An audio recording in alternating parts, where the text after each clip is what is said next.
Buy a rectangle of asphalt near a hospital stadium, airport, or downtown office district.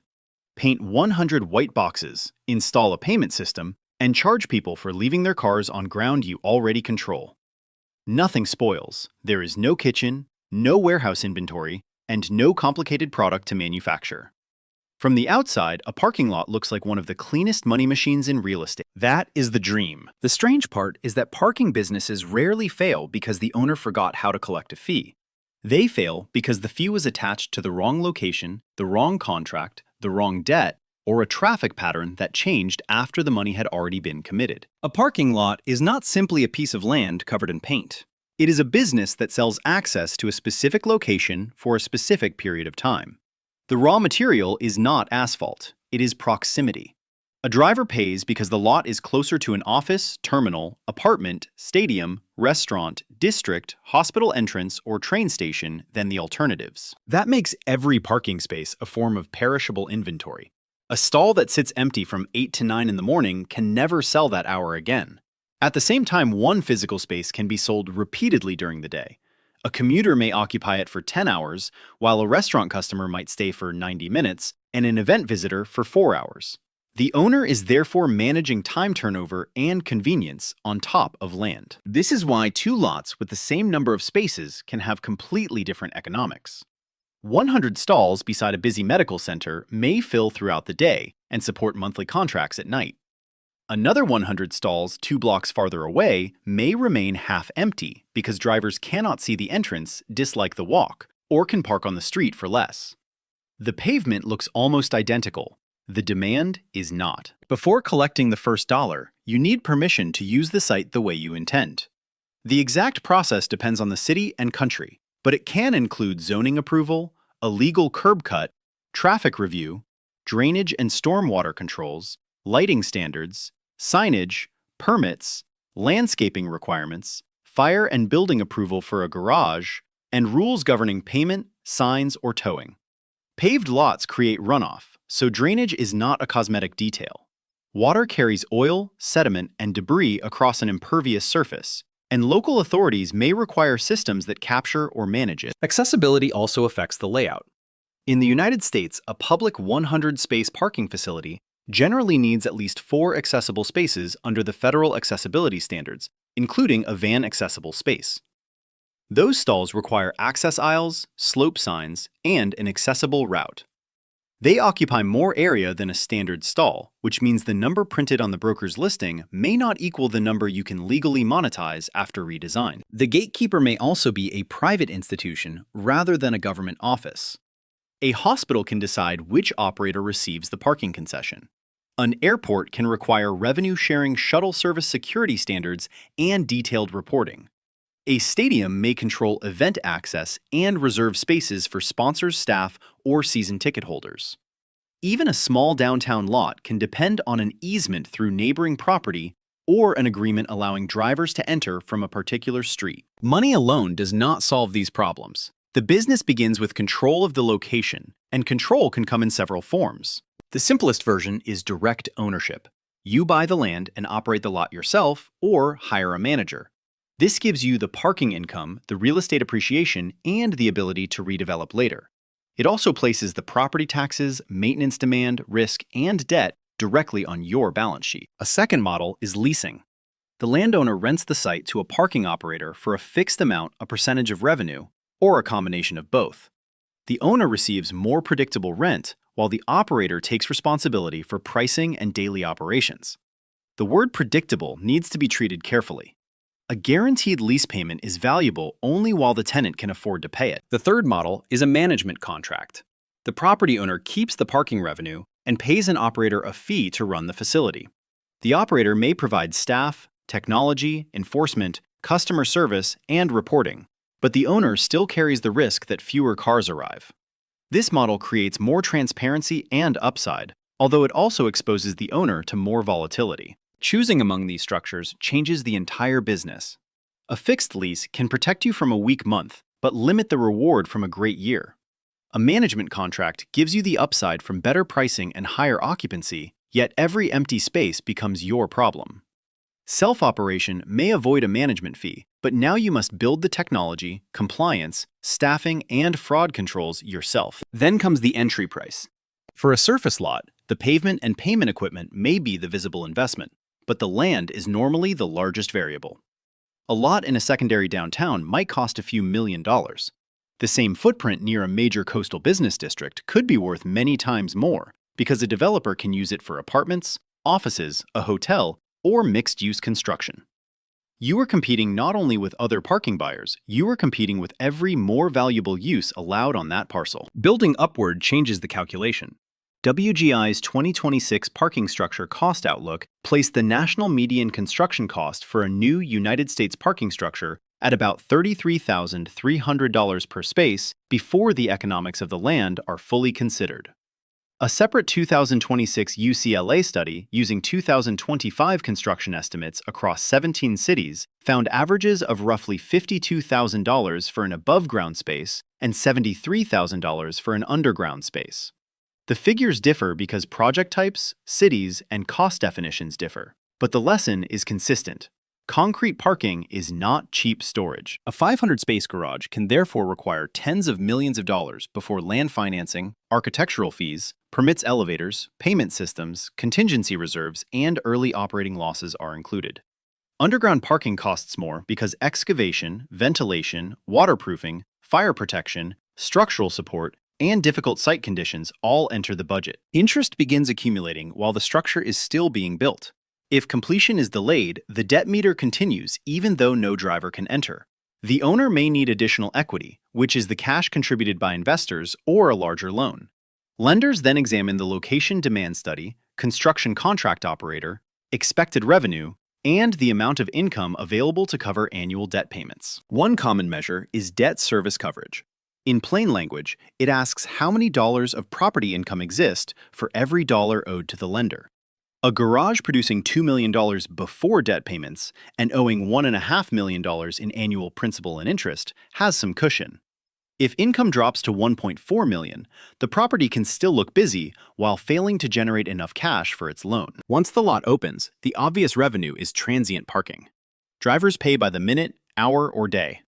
This income can be extremely attractive in locations where customers have urgent, short-term needs. Someone arriving late for a flight or medical appointment cares more about certainty and walking distance than saving a few dollars. Monthly parking creates a steadier base. Residents, office workers, hotel, employees, and nearby businesses pay for continued access. The price is usually lower than the theoretical maximum from selling the space repeatedly. But a contracted parker reduces uncertainty. The danger appears when too many spaces are committed to monthly users, at cheap rates during periods when transient demand would have paid more. Events add another layer. A lot that charges $15 on an ordinary afternoon may charge $40, $60, or more near a stadium or festival.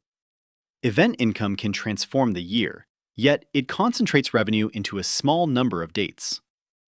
Weather team, performance, concert schedules, public transit, security restrictions, or a competing garage can change the result quickly. Reservations and dynamic pricing create a fourth stream. Apps allow the operator to sell spaces before arrival, adjust rates by time and demand, offer premium guaranteed access and direct drivers toward underused inventory. Convenience increases conversion, but the platform may take a fee and gain bargaining power over the customer relationship. Additional income can come from billboards, retail kiosks, car washing, vending, valet services, fleet storage, delegation, staging, electric vehicle charging, rooftop antennas, or commercial space attached to a garage. In some cases, the parking operation is merely the holding income while the owner waits for the land to appreciate or secures approval for redevelopment. This last source of value is easy to misunderstand. Parking may produce less income than another property type, but a surface lot is relatively easy to remove. An owner can collect cash for several years while preserving the option to build something larger. The lot is both an operating business and a land bank. The revenue stack looks simple until the cost machine starts moving. Payment processing and reservation platforms take a share of sales. Operators charge management fees. Attendants, security staff, cleaners, shuttle drivers, call centers, enforcement teams, and maintenance contractors require payroll. Property taxes continue regardless of occupancy. Insurance covers liability damage and operational risk. Lighting, elevators, ventilation gates, cameras, ticket machines, software, telecommunications, and license plate systems need power and service. Weather adds another bill. Snow must be removed, drains cleared, pavement repaired, and striping renewed. A surface lot eventually needs resurfacing. A garage faces concrete deterioration, water intrusion, corrosion, elevator failures, fire system inspections, and major structural work. Capital expenditure is the money spent to preserve or replace the asset, rather than simply operate it for another day, and it often arrives in large, uneven amounts. Debt service does not care whether the local team missed the playoffs or the offices across the street adopted remote work. Neither do many lease obligations. That creates the central trap of parking ownership. You are financing a traffic forecast with immovable real estate. The cars can move, the customers can change routes, the employer can relocate, the city can add a competing municipal garage, expand transit, introduce congestion pricing, remove street access, or approve a new development that changes traffic flow. Your land remains exactly where it was, and the loan remains attached to it. This is operating leverage in plain language. When more cars arrive, many costs barely change, so each additional payment can produce a high profit margin. When traffic falls, the same property taxes, insurance, debt, lease payments, security requirements, and maintenance remain. Revenue behaves like a volume dial. Much of the cost base behaves like concrete. Mobile Infrastructure Corporation provides a useful view of how different the property-level story can look from the final accounting result. At the end of 2025, the company reported ownership of 36 parking facilities in 19 United States markets, totaling approximately 13,500 spaces. For that year, total revenue was about $35.1 million. After roughly $7 million of property taxes and $7.4 million of property operating expenses, the portfolio produced about $20.7 million of net operating income. Net operating income, or NOI, is the property revenue left after direct property expenses. It is useful, but it is not the same as the owner's final profit. It does not tell you that interest expense was about $19 million. It does not include all corporate costs, depreciation impairments, or financing losses. After those items, the company reported a net loss of approximately $23.7 million for 2025. Nothing about those numbers means every garage was a bad asset. They show how a portfolio can generate substantial property income while the capital structure consumes most of the economic benefit. The parking operation and the financing operation are inseparable. The company also illustrates the operator question. By the end of 2025, 28 of its 36 properties had been converted to management contracts. Management said the change offered more visibility and aligned the operator's incentives with revenue growth. It also meant the owner could see more clearly what each facility earned and spent. That transparency is valuable because parking is vulnerable to weak controls, unreported cash pricing errors, and operator concentration. One operator, Metropolis, represented more than 63% of mobile infrastructure's parking revenue, excluding commercial revenue, in 2025. Technology can make a fragmented portfolio more efficient, but dependence on one operator creates another bargaining relationship. The owner controls the real estate. The operator may control the payment system, customer data, staffing, and daily execution. The sharpest recent warning came from National Car Parks in the United Kingdom. NCP was founded in 1931 and became one of the country's best-known parking operators. Park 24's group brought it into its international business in 2017. On the surface, the model looked durable: pay-as-you-go parking season tickets, recognizable locations, and a brand built over decades. The pandemic broke the original traffic pattern. Demand fell in 2020, and utilization recovered more slowly than expected. Meanwhile, energy prices rose, inflation remained high, and NCP's inflation-linked rent obligations increased. The company attempted to develop new car parks and reduce costs through restructuring, but the underlying losses continued. The 2025 financial statements make the contradiction visible. NCP recorded approximately £233 million in net sales, and an operating profit of about £7.7 million. Yet after the costs below operating profit, It reported an ordinary loss of roughly £5.8 million and a similar net loss. Net assets were negative by more than £305 million. Revenue had returned. Cash flow flexibility had not. Large rent payments were due at the end of March 2026. Funding became increasingly difficult to secure, and the board concluded that the cash position had no realistic path to improvement. On March 16, 2026, NCP entered administration under United Kingdom insolvency law. Total liabilities at the end of January were reported at approximately £352.6 million. The lesson is not that people stopped parking. It is that a parking operator can produce hundreds of millions in sales and still collapse when demand recovers more slowly than fixed contractual payments increase. The lease had converted a location business into a long-duration obligation. The spaces could be empty for a morning. The rent could not. Park24's response reveals what it believed had gone wrong. The group moved away from a United Kingdom model centered on large facilities with long-term leases and reorganized around smaller parking locations with shorter contracts. In other words, it reduced the size and duration of each traffic forecast. That brings us to the success side of the same company. Park24's Japanese parking business follows a strategy it describes as small, dispersed, and dominant. Instead of depending on a few giant sites, it operates a dense network of many locations. Data, brand recognition, payment systems, and local coverage become part of the advantage. During the 6 months ended April 30th, 2026, Parking Business Japan reported net sales of approximately 105.2 billion yen, an operating profit of about 18.1 billion yen. The network included 20,107 times parking sites, with more than 740,000 times spaces.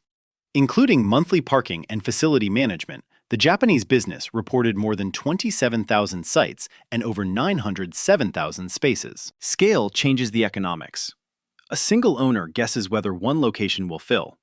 A network operator observes patterns across neighborhoods, adjusts rates, spreads weather and event risk, negotiates equipment purchases, maintains a common payment platform, and closes weak sites without threatening the entire company. Park24 also developed 806 new sites during that 6-month period and pushed new locations toward cashless operation.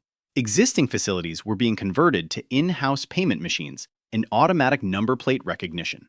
The technology reduces entry friction and improves data, but the deeper advantage is not the camera. It is the ability to combine local demand information with thousands of small real estate decisions. Success did not come from discovering that asphalt has a high margin. It came from controlling contract duration, dispersing location risk, building a recognizable network, and treating each site as part of a system rather than an isolated rectangle. Now imagine you buy a 100-space surface lot in a medium-sized downtown market. The following numbers are illustrative, not the reported results of a particular property. The land, closing costs payment, equipment, lighting, drainage, improvements, and initial resurfacing bring the total project cost to $3.3 million. You invest 35% as equity, or about $1.2 million, and borrow the remaining $2.1 million. A 25-year loan at 6.5% creates annual debt service of roughly $174,000. 40 spaces are sold as monthly contracts at $180 per month, producing about $86,000 a year. The remaining 60 spaces average 2.2 paid turns each day at a $9 ticket. That contributes roughly $434,000. Reservations, event premiums, advertising, and a small amount of charging income add another $30,000. Total annual revenue is approximately $550,000. Payment booking and operator charges consume $45,000. Labor cleaning and security cost $65,000. Property tax and insurance require $55,000. Utilities, software, repairs, snow removal, and routine maintenance take $35,000. Marketing, accounting, legal work, and administration add $20,000. The lot produces about $330,000 of net operating income. After the $174,000 of debt service, approximately $156,000 remains before income taxes and major capital projects. Compared with the original equity contribution, that looks attractive. Now change one variable. A major employer adopts permanent hybrid work, and a nearby arena loses part of its event calendar. Transient revenue falls 40%. Monthly contracts decline 10%, and ancillary income drops 20%. Total revenue falls from about $550,000 to roughly $360,000. The payment fees decline with sales, and you reduce a few operating hours, but most costs remain. The property still needs insurance, lighting, security, tax payments, software repairs, and basic maintenance. Operating expenses fall from $220,000 to about $190,000, leaving roughly $170,000 of NOI. The lender is still owed $174,000. Before taxes, the lot is now approximately break-even or slightly negative.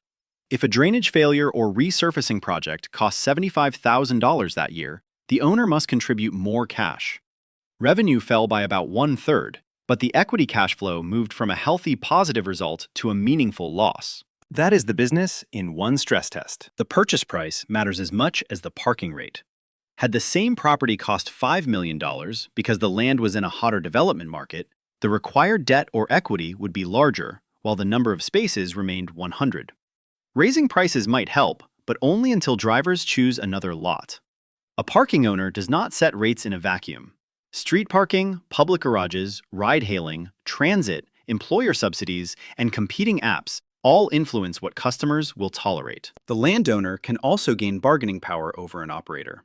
A lease may include fixed rent, percentage rent, minimum guarantees, maintenance responsibilities, and inflation adjustments. The operator wants flexibility when demand falls. The landlord wants certainty because the property has taxes and financing. A contract written during a strong market can become dangerous when traffic changes. Customers have power as well. Monthly parkers can cancel. A hospital office tenant, airline, hotel, or event venue may account for a large share of demand and negotiate discounts. One new garage can change the neighborhood's supply. A reservation platform can send drivers elsewhere unless the owner accepts its commission and pricing rules. Technology will make these relationships more measurable, not necessarily safer. Cashless payment and automatic number plate recognition can reduce queues, theft, and staffing.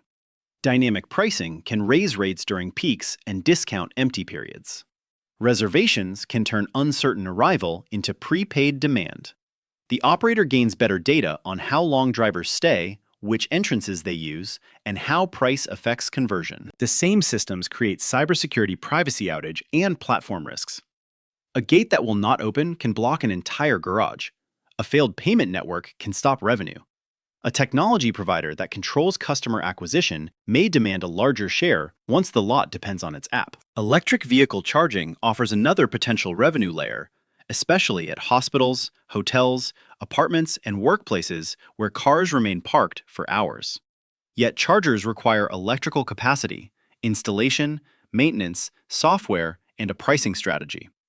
A charging stall can earn more than a normal stall, or it can sit blocked by a fully charged vehicle while the equipment investment remains underused. Urban policy creates a larger question. Many cities are reducing or eliminating minimum parking requirements because structured parking adds tens of thousands of dollars to development costs. Less mandatory parking may reduce future supply, making well-located independent lots more valuable. It may also support neighborhoods where fewer residents own cars, reducing long-term demand. Both outcomes can happen at the same time in different locations. The best future parking asset may therefore be the one with an escape route. A surface lot on valuable, properly zoned land can become housing, retail logistics space, or a mixed-use project. A specialized underground garage has fewer alternatives.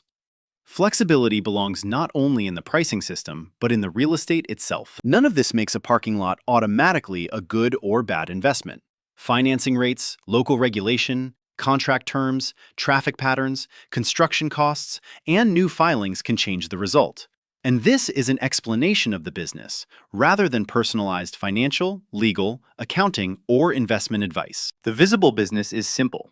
Cars arrive, drivers pay, cars leave. The hidden business is a stack of land value, time-based inventory contracts, technology, regulation, maintenance, and debt. Profit appears when location demand is strong enough to cover obligations that do not move with traffic. Failure begins when the owner mistakes yesterday's full lot for a permanent law of nature. You thought you were buying asphalt and white lines. What you were really buying was an immovable traffic forecast, financed with real money, sitting on land that may eventually be worth more empty than full.